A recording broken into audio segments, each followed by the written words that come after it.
Once upon a time, there was a man who could not find peace, no matter what he did. Even when everything was quiet, his mind was loud. Even when nothing was wrong, he felt something was missing. He thought about the past again and again. He worried about the future over and over. And slowly, his thoughts became heavier than his life. One day he heard about an old master who lived far away in the mountains. They said the master had something that could calm any mind, so the man decided to go. The journey was long and exhausting, but his thoughts were louder than his pain, so he kept walking. After many days, he finally arrived. The master was sitting under a tree, doing nothing, just breathing, just being.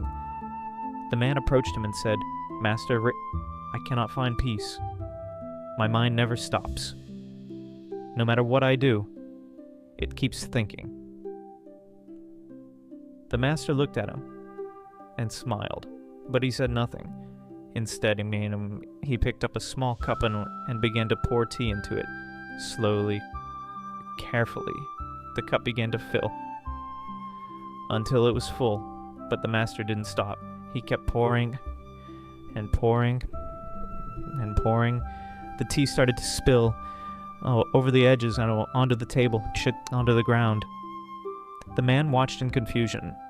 At first, he said nothing, but then, "Master, stop," he said. "The cup is full." But the master kept pouring. The tea continued to spill. "Master, please, stop," the man said again.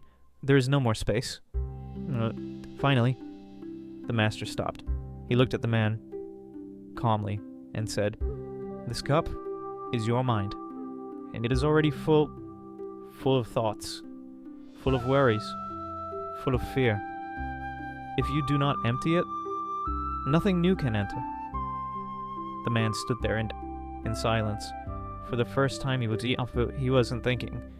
He was just listening.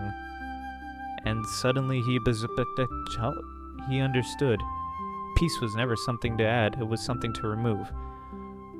Slowly, he sat down next to the master. He didn't ask anything else. He didn't think about the past. He didn't worry about the future. He just sat there, breathing, quiet, still. And for the first time in his life, his mind was finally silent. And maybe this story is not just about him. Maybe it's about you. Maybe nothing in your life is truly missing. Maybe your mind is just too full to see it.